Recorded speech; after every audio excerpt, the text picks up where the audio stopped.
Assalamualaikum warahmatullahi wabarakatuh. Perkenalkan, nama saya Egy Dwi Pradana dari kelas 1 PKD 2 dengan NIM 9620240042. Di sini saya akan menjawab pertanyaan tugas dari Bapak Andrian, tugas agama Islam. Soal yang pertama, apa yang harus dilakukan oleh manusia jika ingin memiliki visi ilahi yang kokoh? Jawabannya adalah yang pertama, meningkatkan kesadaran diri. Yang kedua, memperdalam pemahaman agama atau spiritualitas. Yang ketiga, menerapkan nilai-nilai akhlak dalam kehidupan sehari-hari. Yang keempat, menjaga hubungan yang baik dengan Allah Subhanahu wa Ta'ala. Yang kelima, melatih disiplin spiritualitas. Yang keenam, mengasah kepekaan sosial dan empati. Yang ketujuh, menjaga kejernihan pikiran dan hati. Soal nomor 2, Syed Hussein Nasr juga menawarkan terapi spiritual untuk mengatasi problematika manusia modern. Jelaskan. Syed Hussein Nasr berpendapat bahwa krisis spiritual dan eksistensial manusia modern disebabkan oleh pemberontakan manusia terhadap Tuhan. Ia juga berpendapat bahwa hilangnya nilai-nilai fundamental dalam diri manusia seperti spiritualitas menyebabkan manusia cenderung eksploitatif dan rasional. Untuk mengatasi problematika manusia modern, Syed Hussein Nasr menawarkan terapi spiritual. Yang pertama, manusia perlu memperhatikan aspek spiritualitasnya untuk mencapai tujuan hidup yang hakiki. Yang kedua, manusia perlu kembali memiliki jati dirinya dan menemukan kembali sentuhan manusiawi dalam kehidupannya. Yang ketiga, spiritualitas membuat manusia mampu memberdayakan seluruh potensi yang diberikan Tuhan.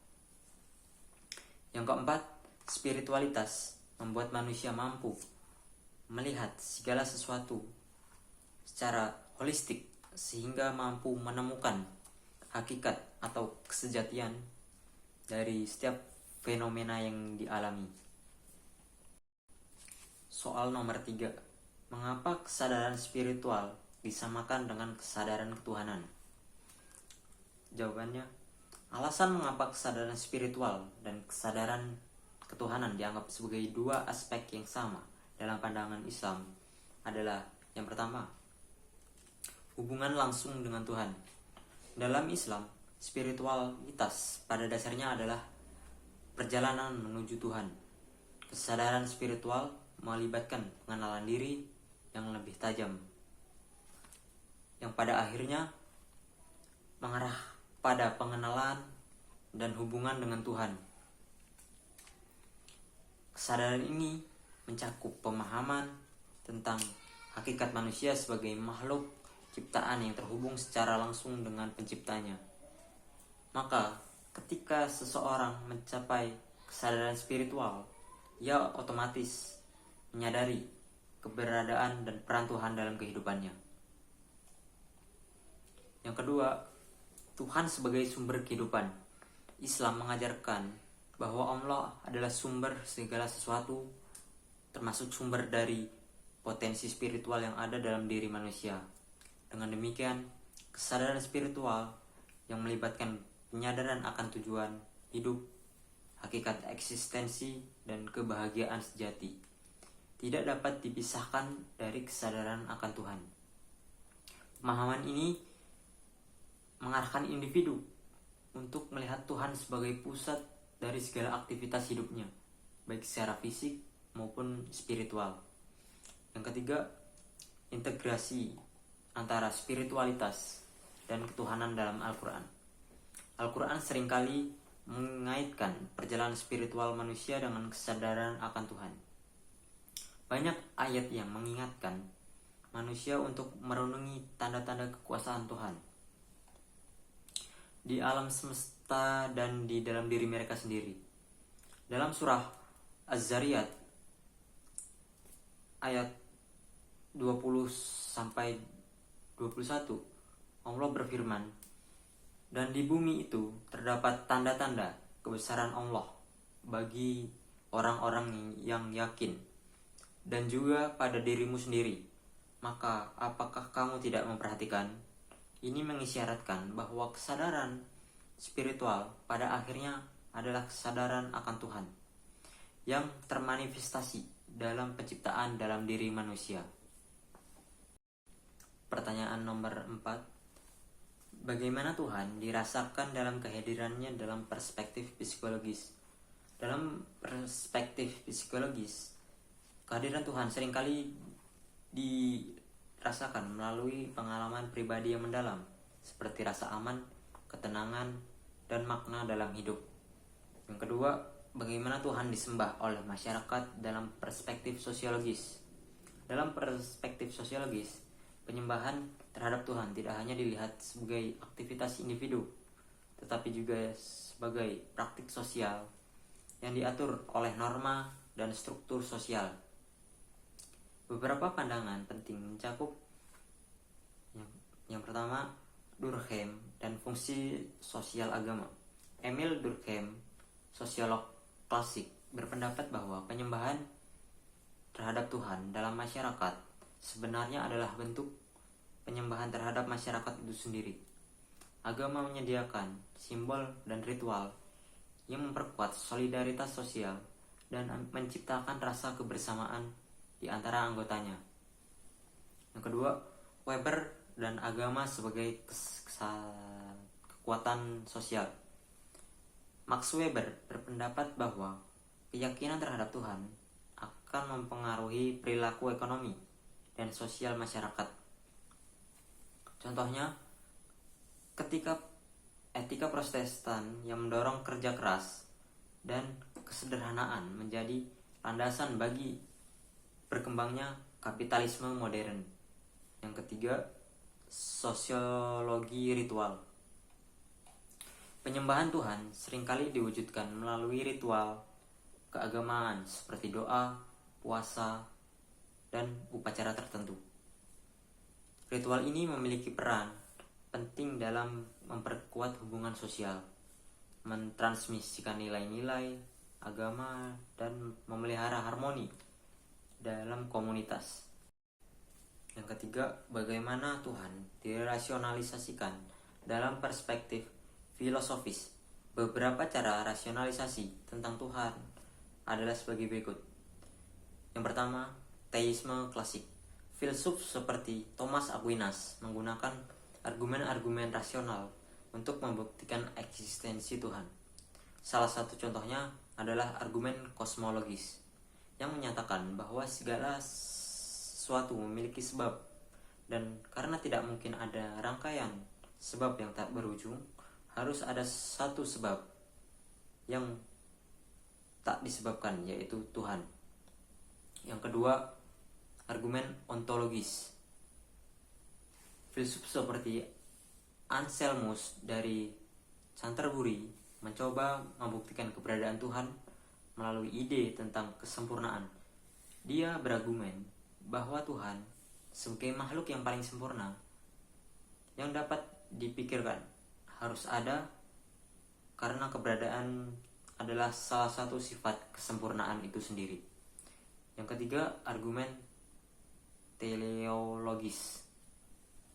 Ini adalah argumen tentang adanya desain atau tujuan dalam alam semesta yang menunjuk pada perancang, yaitu Tuhan. Yang keempat, Tuhan sebagai konsep metafisik. Filsuf seperti Spinoza dan Leibniz berusaha menjelaskan Tuhan sebagai substansi metafisik atau esensi dari seluruh keberadaan. Spinoza misalnya menganggap Tuhan dan alam sebagai entitas yang sama, yaitu Deus sive natura, yang artinya Tuhan atau alam, di mana segala sesuatu adalah manifestasi dari satu realitas tunggal ini. Yang kelima, adalah kritik rasionalitas Tuhan.